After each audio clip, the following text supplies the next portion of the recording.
Cap month रहा तो कल एक अच्छी क्लोजिंग और उसके बाद नई सीरीज की शुरुआत भी काफी बेहतर हुई है। कल हमने आखिरी मिनटों में जो स्पर्ट देखा, आज हमने शुरुआत भी बेहतर होते हुए देखी और वहां से लेकर अब तक बाजार दिन के ऊपरी स्तरों पर आ चुका है। तो जहां खुले वहां से धीरे धीरे ऊपर की तरफ गए हैं। अब 18,450 के नजदीक आ चुका है। निफ्टी डिसाइसिवली 18,400 के ऊपर टिक्कर कर रहा है ट्रेड, 0.1% के आसपास की बढ़त है। सेंसेक्स में भी मजबूती, सेंसेक्स के 30 में से 26 स्टॉक्स में खरीदारी देखने को मिल रही है। निफ्टी बैंक इनफैक्ट देखने लायक है, जहां पर हमने अब तक का कारोबार देखेंगे तो शुरुआत में वो एक्शन नहीं दिख रहा था निफ्टी बैंक में, लेकिन अब तेजी से ऊपर आया है। दिन के ऊपरी स्तरों पर 200 अंकों की मजबूती के साथ कर रहा है ट्रेड। तो यानी इंडेक्स जो कुछ समय पहले फ्लैट था, अब दिन के हाईस पर आ चुका है। मिड कैप्स में भी एक्शन, 0.5% ऊपर मिड कैप इंडेक्स कारोबार करते हुए। बाजार में अब तक क्या क्या हुआ है वो बड़ी बातें आपके लिए लेकर आएंगे, लेकिन फटाफट से इस समय के एक बार संकेत देख लेते हैं और उसके बाद बाजार की बड़ी बातें दिखाएंगे। एनएससी स्टैट्स आपकी स्क्रीन पर बढ़ने वाले स्टॉक्स की संख्या ज्यादा है। 1723 स्टॉक्स जो बढ़कर कारोबार कर रहे हैं, 1110 स्टॉक्स जो कि गिरावट के साथ कर रहे हैं कारोबार। एशियन मार्केट्स कहां हैं? सभी एशियाई बाजार तेजी के साथ ट्रेड कर रहे हैं। सिर्फ एक हैंगसेंग है जो 2% नीचे है, बाकी कॉस्पी, निक्केई, शंघाई में तेजी ही देखने को मिल रही है। वॉल स्ट्रीट, इनफैक्ट कल याद होगा, कल जब हमने मिड कैप मंत्रा की शुरुआत की थी तो वहां टेक स्टॉक्स का जो इंडेक्स है यानी नेस्डेक, वहां पर तेजी थी फ्यूचर्स में, और कल हमने कारोबार में यूएस मार्केट्स में टेक स्टॉक्स में जबरदस्त तेजी देखी है। उसी का रिफ्लेक्शन हम निफ्टी आईटी इंडेक्स पर भी देख रहे हैं। फिलहाल अगर आप देखेंगे यूएस फ्यूचर्स तो नेस्डेक फ्यूचर भी फ्लैट है और डाउ फ्यूचर्स भी फ्लैट कर रहे हैं कारोबार। अब तक हुआ क्या है बाजार में वो बड़ी बातें आपके लिए लेकर आते हैं। तो शानदार शुरुआत जून सीरीज की, निफ्टी 18,400 के पार, इनफैक्ट 18,450 के नजदीक आ चुका है। बैंक निफ्टी 200 अंकों पर है। मिड कैप इंडेक्स भी 0.5% की तेजी दिखा रहा है। आईटी में सबसे ज्यादा रौनक, उसके अलावा ऑटो एफएमसीजी में भी बाइंग देखने को मिल रही है। ऑटो एंसिलरीज, फार्मा, मेटल, ये कुछ और पॉकेट है जहां पर खरीदारी है। लैगार्ड्स भी हैं कुछ पॉकेट्स, जैसे realty, power, oil and gas stocks में थोड़ा सा लैग आज के सेशन में देखने को मिल रहा है। अब सवाल यह है कि रिमेनिंग सेशन के लिए क्या रणनीति होनी चाहिए, यहाँ पर स्टॉक स्पेसिफिक आइडियाज कहां इस समय देखने को मिल रहे हैं, यही बताने के लिए हमारे साथ है शेयर खान के जतिन गेडिया। जतिन नमस्कार, स्वागत है आपका। बताइए निफ्टी बैंक निफ्टी पर राय रिमेनिंग सेशन के लिए लेवल्स के हिसाब से। हाँ सो गुड आफ्टरनून दीपाली जी, और आपके सभी दर्शकों को गुड आफ्टरनून। सो शेर खान रिसर्च टीम का जो व्यू है कि वो 18,400 एक मेक और ब्रेक जोन है in the immediate short term. हमें लगता है कि 18,400 के ऊपर अगर जो डिसाइसिवली आज के ट्रेडिंग सेशन में हमें क्लोज मिल जाता है तो हमें लगता है कि और एक 200-300 पॉइंट की जो अपमूव है तो एक उसके तरफ हम जा सकते हैं। तो 18,600, 18,550 एक नेक्स्ट इमीडिएट हर्डल के तौर पे आता है अगर जो 80,400 के ऊपर आज के दिन में हमने क्लोजिंग मिल जाती है। तो हमें लगता है कि बाइंग रहनी चाहिए निफ्टी में। नीचे में 18,320 का एक स्टॉप लॉस के साथ 18,600 तक के टारगेट्स हमें दिखने चाहिए in the case of Nifty. Bank Nifty की अगर जो बात करें तो आज के ट्रेडिंग सेशन में हमें सेकेंड हाफ में एक वहां पे एक इंटरेस्ट, रिन्यूड इंटरेस्ट देखने मिला है।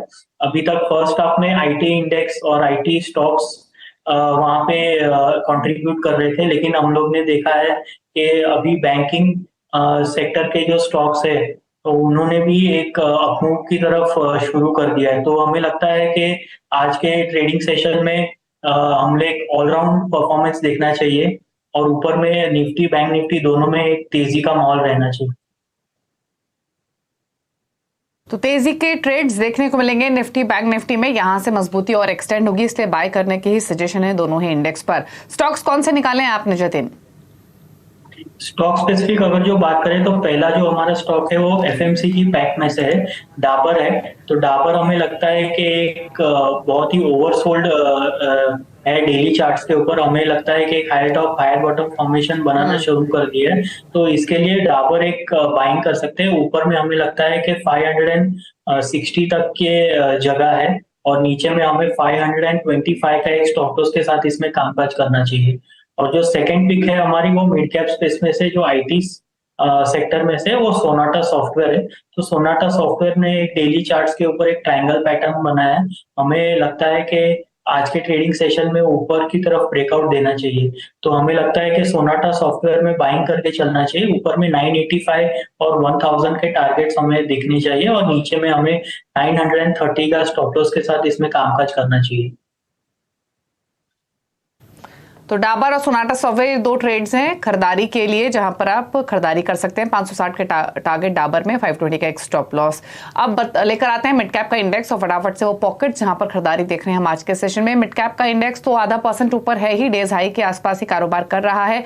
पॉकेट जहां पर तेजी है क्योंकि आईटी इंडेक्स सबसे ज्यादा बढ़कर कारोबार कर रहा है, तो आईटी स्टॉक से लेकर आते हैं आपकी स्क्रीन पर। टाटा एलेक्सी लगातार चला है ये स्टॉक, आज भी 3.5% ऊपर। एम्फोसिस, इंसरटेक, मास्टेक में भी 5% तक के अप मूव्स देखने को मिल रहे हैं। अब लेकर आएंगे फार्मा शेयर्स। पिरामल फार्मा कल चला ये स्टॉक, आज भी 5% ऊपर है। Oil chemical, panacea bio, strides pharma, यहां भी 5% तक के अप मूव देखने को मिल रहे हैं। एनबीएफसीज में buying, PNB housing, Muthoot capital, 5 पैसा कैपिटल, जेएम फाइनेंशियल, यहाँ 13% तक के अप मूव्स देखने को मिल रहे हैं। हालांकि रिजल्ट स्पेसिफिक एक्शन भी है। मेटल्स में हिंदुस्तान कॉपर 4% ऊपर, जेएसपीएल 1% ऊपर, नाल्को भी 5% ऊपर ट्रेड करते हुए। और आखिर में दिखाते हैं आपको ऑटो एंसिलरी स्टॉक्स जहां पर खरीदारी है। बैंको प्रोडक्ट्स, इग्राशी मोटर्स, जीटीकेटी इंडिया, सोना बीएलडब्ल्यू ऑन एन एवरेज 2-2.5% से लेकर 5% तक की तेजी स्टॉक्स में देखने को मिल रही है। ऑटो एंसिलरीज की बात हुई है तो बात एक बार करते हैं ऑटो पैक की भी। और टाटा मोटर्स की बात करें तो कंपनी का मानना है कि देश में पैसेंजर व्हीकल्स की मांग बढ़ेगी और यही वजह है कि कंपनी मार्केट कैप्चर करने के लिए बड़ी योजनाओं पर काम कर रही है। कंपनी ईवी से लेकर सीएनजी स्पेस में अग्रेसिव तरीके से आगे बढ़ रही है। आगे का क्या है आउटलुक, इसी पर बातचीत करने के लिए टाटा मोटर्स पैसेंजर व्हीकल और टाटा पैसेंजर इलेक्ट्रिक मोबिलिटी के मैनेजिंग डायरेक्टर शैलेश चंद्रा हमारे साथ मौजूद हैं। शैलेश जी नमस्कार, स्वागत है आपका। तो शुरुआत तो आपकी लेटेस्ट ऑफरिंग से करेंगे। ऑल्ट्रो सीएनजी आप लेकर आए हैं और अगर आपका सीएनजी पोर्टफोलियो देखें तो ये तीसरी ऑफरिंग है आपकी टियागो और टिगोर के बाद। तो पहली बात तो कैसे नंबर्स आपको मिल रहे हैं ऑल्ट्रोज के, और जो नंबर्स अब तक आए हैं क्या वो एक्सपेक्टेशन से बेटर साइड पर रहे हैं? देखिए, जैसे इसके पहले कि मैं अल्ट्रास पर स्पेसिफिकली आऊँ, मैं ये बोलना चाहूँगा कि अगले पिछले 2-3 वर्षों में अगर देखें तो सीएनजी की लोकप्रियता काफ़ी बढ़ती रही है और इसका 2 कारण हैं। एक तो नंबर ऑफ मॉडल्स पहले इक्का दुक्का हुआ करते थे, जो अभी करीब 17-18 मॉडल्स हैं मार्केट में। सीएनजी स्टेशंस का भी काफ़ी विस्तार हो रहा है, करीब 5,500 स्टेशंस ऑलरेडी आ चुके हैं और अगले 3-4 वर्षों में उम्मीद कर सकते हैं कि 10,000 के ऊपर स्टेशनें चली जाएंगी। तो लोकप्रियता काफ़ी बढ़ रही है और अल्ट्रोस को लाने का एक बहुत बड़ा मकसद वो भी था। बट हमने देखा है कि सीएनजी कारों में काफ़ी समझौता करना पड़ता था ग्राहकों को, परफॉर्मेंस में, फीचर्स में, और सबसे बड़ा समझौता जो करना पड़ता था वो बूट स्पेस में। सो अल्ट्रोस सीएनजी जो आज हम लॉन्च कर रहे हैं, इसमें ये सारी कॉम्प्रोमाइज़ेस दूर हो गई हैं। बूट स्पेस जो नहीं हुआ करती थी, एक ये पहला प्रोडक्ट है मार्केट में जिसमें बूट स्पेस में कोई समझौता नहीं करना पड़ रहा है। परफॉर्मेंस जो है पेट्रोल और सीएनजी में कोई डिफरेंस नहीं है, जो कि बाकी सीएनजी कार्स में ये कॉम्प्रोमाइज़ करना पड़ता था ग्राहकों को। सो मकसद यही है कि अल्ट्रास जो है वो इन समझौता जो थी उसको जो उन लोग इससे ओवरकम कर पा रहे हैं हम लोग, इसकी बिक्री काफ़ी होनी चाहिए। अभी तक हमें जो बुकिंग्स मिली हैं वो काफ़ी स्ट्रॉन्ग है। मैं कोई नंबर नहीं बताना चाहूँगा, बट जितनी उम्मीद थी उससे ज़्यादा बुकिंग्स आई हैं और अभी जब इसकी अवेयरनेस और बढ़ाई जाएगी रिव्यूज़ के साथ, तो मुझे लगता है कि काफ़ी अच्छा इसको रिस्पांस मिलेगा। जैसा कि हमने ऑटो एक्सपो में जब इसको डिस्प्ले किया था तो काफ़ी अच्छा रिएक्शंस आया था और अभी भी सोशल मीडिया में जो भी पोस्ट में देख रहा हूँ काफ़ी अच्छा रिएक्शन है, तो काफ़ी उम्मीद है इस कार से। अच्छा शैलेश जी, ऑटो एक्सपो का आपने जिक्र किया, ऑल्ट्रोज के साथ साथ आपने पंच का सीएनजी वेरिएंट भी शोकेस किया था, तो क्या एक्सपेक्ट करें अब नेक्स्ट लॉन्च वही होगा आपके पोर्टफोलियो से? दूसरा, सीएनजी पोर्टफोलियो को लेकर क्या स्ट्रैटेजी है आपके आगे के लिए? पहले हम लोगों ने जनवरी 2022 में टियागो और टिगोर को लॉन्च किया था और वो दोनों कारें सीएनजी सेगमेंट में काफ़ी अच्छा कर रही हैं। 30% और 50% की पेनिट्रेशन है उसकी अपने अपने पोर्टफोलियो में, और ये तीसरी कार है। हमने ऑटो एक्सपो में पंच भी दिखाया था, तो फ्यूचर में पंच भी हम उम्मीद कर सकते हैं। तो अभी तक ये 4 गाड़ियाँ तो हम लोग क्लियरली मार्केट में भी बता चुके हैं और 2 गाड़ियाँ ऑलरेडी मार्केट में हैं। तो अभी हमें लगता है कि ये चारों सेगमेंट रेलेवेंट थी, तो इसमें हम लोग पोजीशन करने के तरफ जा रहे हैं और इसके बाद जो विस्तार होगा वो सही समय आने पर हम लोग बात करेंगे उस पर।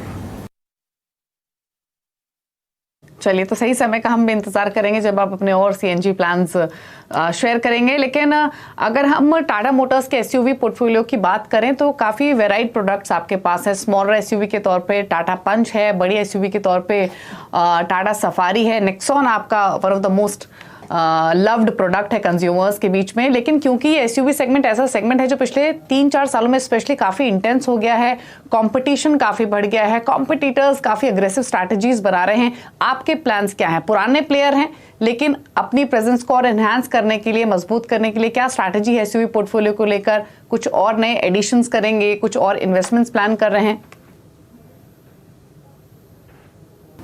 देखिए, हम लोगों के पास आज के दिन में 4 कारें हैं एसयूवीज में, पंच, नेक्सॉन, हैरियर, सफारी।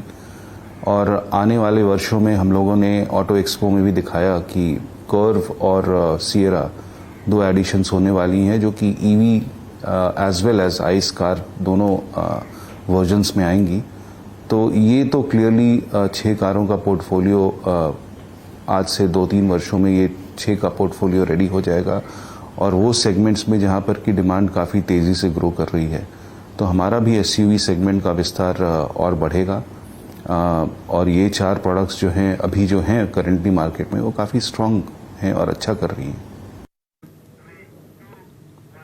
अच्छा शैलेश जी, ईवीज में आपकी काफ़ी अच्छी प्रेजेंस है, सीएनजी पोर्टफोलियो आप अपना एनहांस कर रहे हैं, आइस में है ही, लेकिन एक पोर्टफोलियो है वो है डीजल कार्स का। और अब थोड़ी सी एप्रीहेंशंस कंज्यूमर्स के मन में थोड़ी कहीं ना कहीं आने लगी हैं डीजल कार्स को लेके। और आपके कॉम्पिटिटर्स ही कुछ ब्रांड्स हैं जो एग्जिट कर चुकी हैं डीजल से, कुछ हैं जो स्लो पेस से इससे बाहर निकलना चाहती हैं। आपकी प्लानिंग क्या है डीजल पोर्टफोलियो को लेकर यहाँ से गोइंग फॉरवर्ड?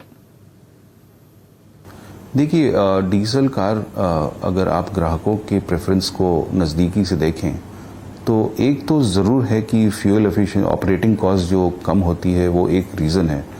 बट बहुत सारे सेगमेंट्स में ग्राहक जो है इसके हायर टॉर्क के कारण लेते हैं, ड्राइविंग प्लेजर के लिए लेते हैं।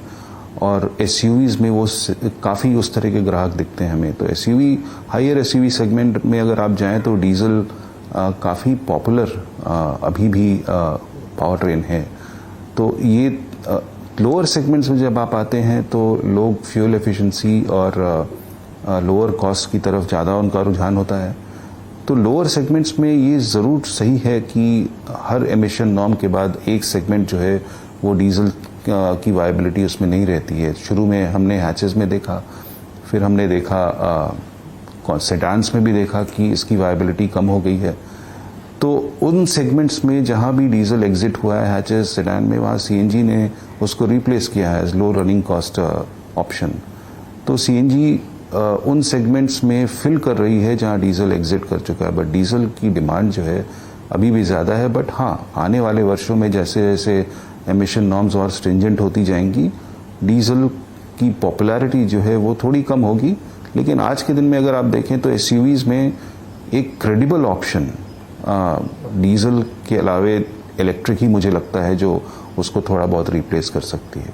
तो मुझे लगता है अभी डीजल दशक के अंत तक तो एसयूवी सेगमेंट्स में अभी भी पॉपुलर रहेगी। ओके अच्छा शैलेश जी, एक आखिरी सवाल, अभी आपका जो टोटल प्रोडक्शन नंबर्स हैं एनुअली या मंथली वो कहाँ स्टैंड करते हैं? दूसरा, आपने जो फोर्ड का प्लांट एक्वायर किया, आपने कहा है कि वो फंक्शनल हो जाएगा अगले 12 से 18 महीने में। उसके फंक्शनल होने के बाद टोटल प्रोडक्शन नंबर्स कहाँ पहुंच जाएंगे? देखिए, आज के दिन में हमारी मंथली कैपेसिटी करीब 50,000 के आसपास है, बिना जो नई फैक्ट्री जो हमने एक्वायर की है उसके बिना। मतलब 6 लाख, 5.5-6 लाख की कैपेसिटी है हमारी। इसके बियॉन्ड फोर्ड प्लांट की जो कैपेसिटी है जो हमने एक्वायर किया वो करीब 3 लाख की कैपेसिटी है, जिसको हम 4,20,000 तक भी एक्सपैंड कर सकते हैं। तो अभी तो हम लोगों ने उसको चालू नहीं किया है, जैसा हमने बोला था एक्विजिशन के समय कि 12 से 18 महीने लगेंगे। तो काम उस पर ऑलरेडी जारी है। तो एक्सपैंडेबल कैपेसिटी जो है हमारी आज से अगले 18-20 महीने में वो 1 मिलियन तक की हो सकती है। ओके चलिए, शुक्रिया शैलेश जी बातचीत करने के लिए CNBC आवाज से। Thank you so much show में आने के लिए। गुड लक आपको आगे के प्लान्स के लिए। तो ये टाटा मोटर्स के मैनेजमेंट आगे की स्ट्रैटेजीज और प्लानिंग पर बातचीत करते हुए स्टॉक 516 पर कारोबार करते हुए। चलिए, रुकने इसी के साथ एक ब्रेक के लिए। ब्रेक के उस पार कुछ और स्टॉक्स पर चर्चा, साथ ही खिलाड़ी नंबर 1 का अपडेट। चल वापस आते हैं।